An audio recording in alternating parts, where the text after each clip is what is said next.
Bonjour à tous et bienvenue dans l'émission C'est le week-end consacrée à la culture et aux loisirs en Charente. Alors le festival de la BD n'a pas encore commencé, mais nous on va en avoir un petit avant-goût avec Mouma. Vous êtes artiste, catalan d'origine mais suisse d'adoption et vous allez nous raconter ce que vous allez faire la semaine prochaine à Angoulême. Vous êtes accompagné de Maël Ranou, vous êtes directeur de l'action culturelle à la Cité de la bande dessinée. Bonjour. Mais tout d'abord, nous allons nous intéresser à ce que nous réserve l'avenir avec vous, Luc Giraud. Vous êtes voyant, magnétiseur, et vous serez tout le week-end au salon de la voyance et de la médiumnité à l'UNES, à Angoulême. Voilà, c'est un salon qui avait lieu avant à Clem et qui aujourd'hui est à Angoulême. Alors on va rentrer directement dans le vif du sujet. La voyance, bon, ça ne parle pas à tout le monde, beaucoup s'en méfient même. Oui. Et pourtant, ça existe toujours. Vous êtes même, j'ai l'impression, de plus en plus nombreux. Comment vous expliquez-vous ça ? Un mal-être général, je pense, beaucoup de questions qui se posent. La voyance, on est souvent sur 3 grands thèmes, hein, l'amour, la santé et le métier. Voilà, la pandémie a fait que ça a éveillé aussi beaucoup de questions, ça a nourri effectivement pas mal de choses. Et ce qui fait qu'aujourd'hui, effectivement, la voyance, c'est pas qu'une réponse à un futur, hein, c'est aussi des méthodologies, des choses pour venir aider les gens justement à trouver leur réponse aussi. Nous, on n'est que des guides, que des accompagnateurs en fait. Alors comment ça marche une séance chez un voyant par exemple ? Quels sont les gens qui viennent vous voir déjà et puis comment ça se passe après ? Alors les gens, c'est à peu près tout le monde. Hein, il n'y a aucun profil type. À partir du moment où on a besoin dans sa vie d'avoir quelques réponses ou quelques directions, c'est la démarche que l'on a auprès des voyants. Et voilà, ça c'est, on n'a pas. On a toutes les couches sociales, on a tout. Est-ce qu'ils viennent chercher du réconfort ou alors ça dépend, est-ce qu'ils viennent chercher des réponses et des choses sur leur avenir ? Je pense souvent les gens viennent avec des réponses et repartent avec encore plus en fait, parce que souvent on se pose les mauvaises questions en fait, et effectivement le fait de venir faire une consultation, c'est permettre à quelqu'un d'autre de parler de vous, et ça c'est surprenant. Et des fois on se découvre des choses qu'on n'avait pas pensé. Voilà, vous savez, c'est quand on commence à réfléchir à une situation, à se dire, voilà, c'est le choix A, B ou C, puis maintenant, la vie a prévu que c'était le G, le voyant va un peu servir à ça, à vous dire, vous n'êtes pas que dans un tuyau coincé, il y a peut-être une autre sortie. Et c'est aussi l'intérêt d'aller voir un voyant. Alors, qu'est-ce qu'un voyant a de plus, finalement, dans cette situation-là, qu'un ami ? Parce qu'on peut faire ça là avec un Alors, ami. la différence, c'est qu'un voyant, enfin, je parle pour moi, hein, je ne parle pas au nom de tous les voyants, mais j'ai aucun je ne vous connais pas. Moi, quand je parle des gens que je ne connais pas, déjà, quand quelqu'un parle de vous, alors qu'on se met à écouter un peu. Et puis surtout, c'est que moi, je n'ai pas cette limite que peut avoir un ami, un parent, un frère, une sœur, qui est dans l'empathie, dans la sympathie. Moi, je suis juste là pour faire avancer les gens, aider les gens à avancer. Et donc, je ne vais pas prendre de gants. On n'est pas de gants, d'accord. C'est ça. C'est un peu ça la différence. C'est un peu ça la différence, tout à fait. Mais comment vous pouvez être sûr que ce que vous dites est vrai ou va se réaliser ? Alors ça, c'est une des premières étapes quand on est voyant. Moi, j'ai eu la chance, ça m'est tombé dessus, j'avais 16 ans, hein, donc ça fait déjà quand même quelques années que je pratique. Mais effectivement, on est sûr de rien. Par contre, on a cette légitimité, parce qu'il y a suffisamment, derrière d'années d'expérience et de retour de mes patients, qui fait qu'effectivement... moi, lors d'une consultation, souvent je dis à mes patients, tout ce que je vais vous dire, je ne me rappellerai pas, parce que ce n'est pas moi qui parle. Moi, je suis qu'un interprète de ce qu'on peut me donner. Mmh. Voilà. Alors, vous dites, ça vous est tombé dessus à 16 ans. Comment vous êtes devenu voyant et comment on devient voyant ? Comment on sait qu'on est voyant ? Alors, moi, c'est fait complètement par hasard. Moi, à l'âge de 16 ans, je faisais du rugby, je m'étais blessé. Ma mère m'a amené chez la guérisseuse du village à l'époque. Et quand elle a voulu me soigner comme faisaient les guérisseurs à l'époque, elle m'a dit, c'est pas possible. Elle m'a donné un jeu de cartes, elle m'a posé un jeu de cartes devant moi, elle m'a demandé de tirer les cartes. Je ne savais pas faire, elle m'a un peu expliqué 2-3 ficelles. Et puis, je lui ai dit une phrase à l'époque, elle m'a avoué que c'était vrai. Et c'est là qu'elle m'a dit, effectivement, j'avais cette capacité-là. Et puis après, c'est un chemin d'expérience, de rencontre. Ni plus ni moins, hein, où on va un peu visiter tout l'ésotérisme pour effectivement continuer à se former, à découvrir ça. C'est comme n'importe quel don, comme un sportif. Hein, on s'entraîne et puis petit à petit on s'améliore, on se corrige, on avance petit à petit sur ce parcours. parce qu'on ne tombe pas voyant du jour au lendemain, c'est tout un cheminement.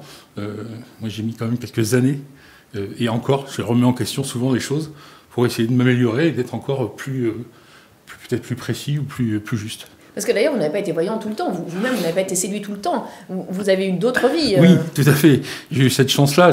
J'ai exercé au début dans le cercle familial, et puis j'ai arrêté pour des raisons personnelles, et j'ai eu une vie normale, et j'ai eu la chance d'avoir plusieurs vies dans ma vie, qui aujourd'hui m'ont enrichi d'expérience. Vous avez travaillé dans le bâtiment? Je travaillais dans le bâtiment, dans la restauration, j'étais formateur, je travaillais dans l'insertion. J'ai toujours eu ce lien dans l'apprentissage et la transmission. Et aujourd'hui, effectivement, toutes ces expériences de ma vie privée et de ma vie professionnelle me donnent une forme de légitimité pour pouvoir en parler aussi à mes patients. Voilà. D'accord. On peut avoir des échanges qui sont quand même enrichissants. Alors, vous êtes venu avec du matériel. Oui, tout à fait. Expliquez-nous ce que vous avez devant vous et à quoi ça sert. Alors, trois choses principales. Des pierres. Donc, tous ces minéraux créent effectivement une sorte de protection. Hein, c'est comme si j'allais créer ma bulle pour que, effectivement, je ne sois pas dérangé. Et puis, ensuite, j'ai mes cartes. Donc, mes cartes, c'est un jeu de cartes complètement normal, hein, qui me sert de support, en fait.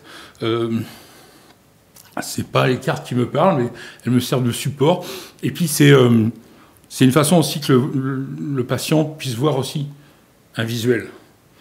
Parce que parler comme ça, c'est une chose, mais effectivement, les gens ont aussi besoin d'un visuel. C'est presque plus pour le patient que pour le client, oui, et que pour vous. Oui, quoi. Tout à fait. Et puis, la dernière chose que j'ai amenée, ce sont mes baguettes, parce que je suis aussi médium. Je travaille sur les lieux, en termes de privé ou d'entreprise. Et c'est ce qui me permet, effectivement, de venir avec les propriétaires découvrir des entités ou des entités résiduelles qui peuvent se trouver dans les bâtiments. Et puis, effectivement, de raconter un peu l'histoire de ces entités, et puis de permettre aux propriétaires de prendre des décisions, de vivre avec c'est-à-dire, vous voulez leur dire ne vous placez pas là Non, moi je vais juste faire appel aux entités présentes, et puis avec mes baguettes vont me guider vers ça, et puis on va se promener, on va dérouler l'histoire peut-être de cette entité sur une courte période, généralement sur sa fin de vie, pour expliquer le pourquoi cette entité est encore là. Combien ça coûte une séance chez un voyant? Ça coûte entre 50 et 75 € pour ma part. Voilà, il y en a qui coûtent beaucoup plus cher. C'est cher déjà, 75 hein? Ça dépend, le prix d'un avocat, d'un médecin. Ouais. Une consultation, ça peut durer jusqu'à 2 heures. Donc voilà, ramené à l'heure, on est moins cher qu'un garagiste. D'accord. Alors, je ne sais pas si vous savez, mais ce week-end, on vote à Angoulême, on revote d'ailleurs, parce que c'est les législatives qui recommencent. Est-ce que je peux vous demander, est-ce que vous pouvez nous dire qui va gagner ces élections ce week-end? Je serais bien prétentieux de vous dire ça. Alors, le premier tour, en tous les cas, parce que c'est... Du tout, non, c'est quelque chose qui est impossible, parce que ça voudrait dire que j'aurais la capacité de recevoir toutes les réponses des milliers de gens qui vont voter et de synthétiser ça tout de suite pour vous donner un gagnant. C'est complètement impossible, sinon j'aurais déjà joué au loto et je ne serais plus là. Oui. Pareil, vous ne pouvez pas nous dire qui va gagner le Grand Prix du Festival de la BD le week-end prochain. Surtout pas. Je n'ai pas cette prétention. Vous n'avez pas cette prétention. Bon, alors écoutez, le meilleur moyen, ce sera encore donc pour les élections, en tout cas, de lire la Charente Libre lundi matin ou dès dimanche soir sur notre site. Merci à vous, Luc Giraud. Et avant de nous rendre sur le parvis de la Cité de la BD, nous allons faire un détour par Ruffec, où se tient ce week-end le festival Ruffectival à la Canopée, avec des magiciens, des clowns ukrainiens, des acrobates. On regarde ça en images avec Gilles Labarde, le président de la manifestation. Un reportage de Julien Bonnet. Je me suis un peu inspiré du plus grand cabaret du monde. C'est le plus grand cabaret du monde à Ruffec. Il y a 13 artistes. Donc, notre présentateur qui est magicien, donc c'est lui qui va faire tous les fils rouges. Sinon, au programme, il y a Quentin Godet, champion d'Europe de yo-yo. C'est le Benjamin, il a 19 ans. Après, on a le duo Symbiose. C'est portée acrobatique et mât chinois et cerceau.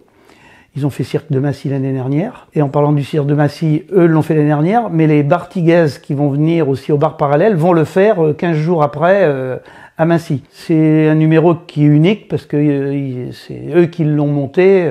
Il est vraiment magnifique. On a aussi un peintre artistique, Reynald Zapata, qui va faire 2 portraits. Sur une chanson, il va faire le portrait du chanteur, en l'occurrence Christophe et Michael Jackson. On a aussi un champion de manipulateur de cartes, Nestorato, qui reviendra en Charente début juin à l'Espace Cara au Festival mondial de la magie. On a un duo de clowns, Là, ce sont des Ukrainiens, donc le duo Gecko.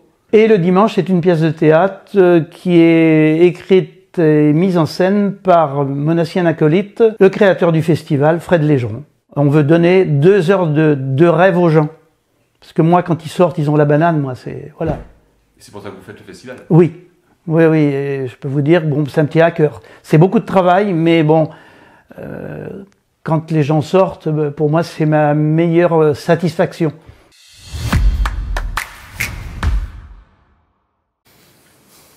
Bien alors, je crois qu'il ne reste pas beaucoup de place, mais en tout cas, ça donne envie. Et maintenant, direction la Cité internationale de la bande dessinée.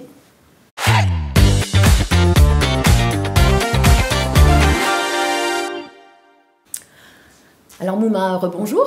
Rebonjour. Alors c'est vous qui allez installer 35 000 bougies sur le parvis de la Cité de la bande dessinée à Angoulême, devant le chez Magélis. Mais ça sera pas ce week-end, mais mercredi prochain, juste avant l'ouverture du festival de la bande dessinée. Et ces 35 000 bougies vont représenter la première affiche du Festival de la bande dessinée en 1974. Voilà, ça représente un dessin de Corto Maltese que vous nous avez amené là et qu'on voit à l'écran. Alors, c'est une idée de qui ça? De Mouma, de la Cité de la bande dessinée? Eh bien, c'est notre nouveau directeur, Vincent Esch, quand il est arrivé en juin. Il avait déjà travaillé avec Mouma, en fait, il y a plusieurs années. Et il avait envie d'un événement qui soit un événement à la fois festif et populaire, participatif, parce qu'il a beaucoup travaillé sur les questions du participatif, de l'action avec le public. Et donc, il se disait que pour fêter ses 50 ans, enfin, ce jubilé du festival, c'était une belle occasion de lier à la fois la cité, c'était son parvis, du coup en pleine nuit, le jour d'avant du festival, à voir cette affiche qui apparaît en bougie, posée par 400 personnes d'origines extrêmement différentes. Vous avez des enfants, des adultes, des étudiants, des gens qui viennent comme ça, qui se sont inscrits. Enfin, vous avez on peut encore venir ou c'est fini? On peut venir jusqu'au jour même. Le mieux, c'est quand même de s'inscrire. Sur le site de la cité, on a un onglet billetterie, alors c'est gratuit, hein. Mais comme ça, on s'inscrit, on reçoit les informations de sécurité, de choses comme ça. Voilà. Et les horaires, c'est de 16h30 à 3 heures après. 4 heures après, c'est fini, mais ça brûle encore. Voilà. Alors, Mouma, expliquez-nous comment ça fonctionne. Ces bougies vont représenter quoi? Qu'est-ce qu'on va voir exactement? Et où il faudra se placer pour voir l'œuvre? Ok, commençons par le début. Nous sommes dans un projet d'art éphémère, donc un projet qui va disparaître et qui va laisser des traces que dans la tête des gens. Alors que vous avez mis 6 mois pour le préparer quand même. Voilà, exactement. Alors ça a un effet paradoxal, c'est-à-dire que tout le monde se rappelle de son premier baiser. Le premier baiser a duré 2 secondes et 40 années plus tard, on s'en rappelle encore. Ok, il y a des choses il y a des choses qui ont une intensité qui dépasse en fait ce qui est la normalité. Donc tout à coup, il s'ancre dans le cerveau d'une façon émotionnelle très forte. Et c'est ça qu'on cherche quand on fait de l'art éphémère et relationnel. Ce qui est intéressant, c'est de voir une sorte de fourmilière humaine, c'est-à-dire 400 personnes qui tirent tous à la même corde pour réussir à allumer ces 35 000 bougies.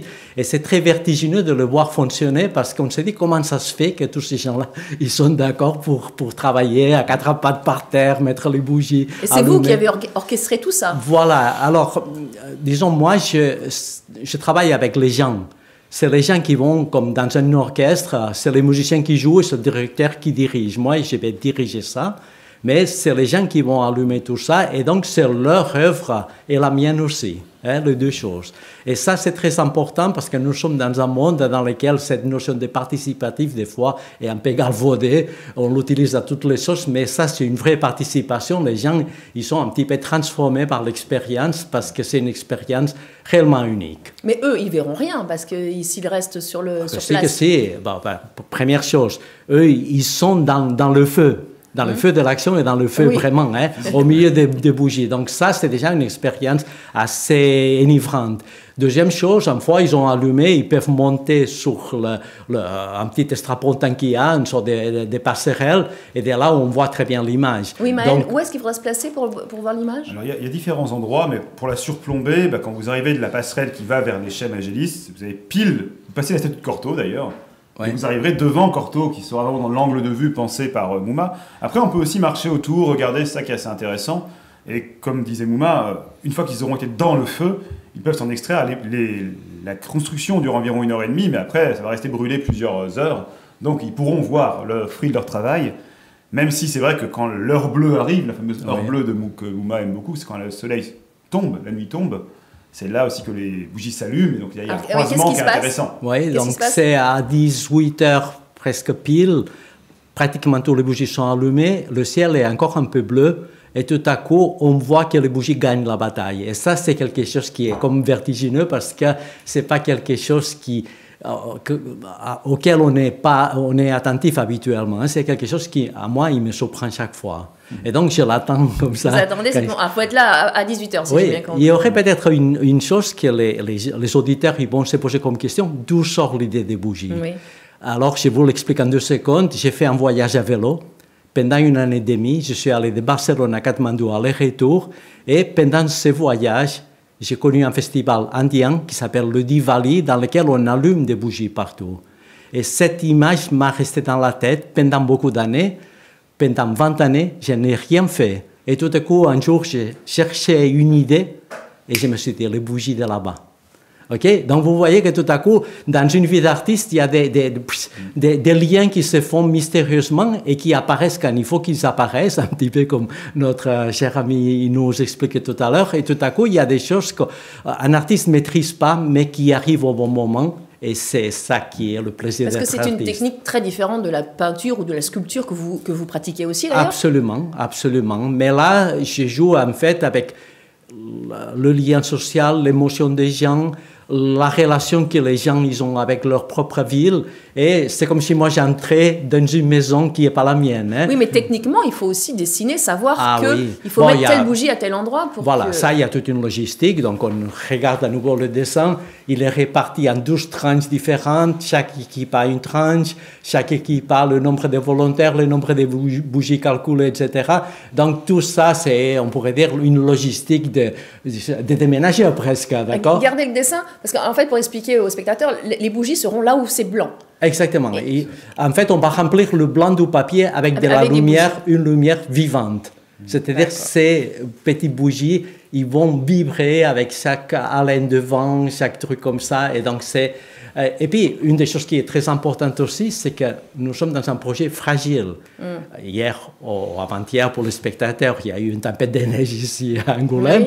OK, si ça nous tombait dessus, on ne pourrait pas le faire, vous voyez. Donc, ça nous rappelle en fait notre condition humaine.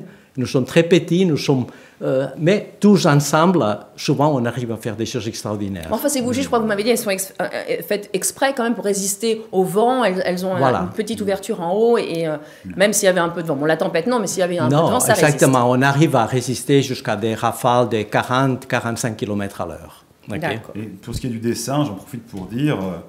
Il y a, à partir de lundi, en fait, le dessin a déjà commencé, à vrai dire, mais à partir de lundi, on verra lundi et mardi Mouma et ses assistants en train de dessiner au sol.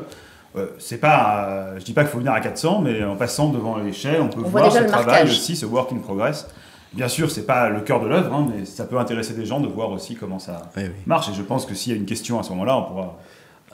Peut-être une dernière précision quand même, c'est un projet tout public, donc on peut venir avec les enfants. Les enfants doivent venir accompagnés par un adulte. Ils pourront allumer des bougies à partir de 7 ans. Mais c'est important, cette relation avec un adulte qui est le responsable, donc qui le sécurise. Mais après, les enfants, ils ont un plaisir immense et ils vont s'en souvenir toute leur vie. Et c'est gratuit. C'est gratuit et c'est transgénérationnel, comme disait Mouma. Donc voilà. Inscrivez-vous, n'hésitez pas. Donc, on peut s'inscrire sur le site de la Cité de la bande dessinée. Complètement. C'est aussi la Cité internationale de la bande dessinée de l'image. Et si jamais vous avez un ami qui ne s'est pas inscrit, qui voulait venir avec vous, on peut prendre quelqu'un qui arrive comme ça. Il ne faut pas que 400 personnes n'aient rien fait avant, mais voilà, si vous êtes juste, vous hésitez à venir, si vous avez un ami qui ne s'est pas inscrit, il peut. Eh bien, écoutez, merci. Et je rappelle qu'il y aura aussi 2 expositions à la Cité internationale de la bande dessinée. Rock Pop Wiz, quand la BD monte le son. Tout à fait. Et puis une deuxième exposition, 1973-2023, 50 ans, 50 œuvres, 50 albums, puisque le festival fête ses 50 ans cette année. C'est ça. Inauguré justement juste après les bougies, on pourra aller voir le vernissage des expositions. Parfait. Eh bien, je vous remercie tous les 3. Il me reste à vous souhaiter un très bon week-end. Merci à vous. Super. Merci.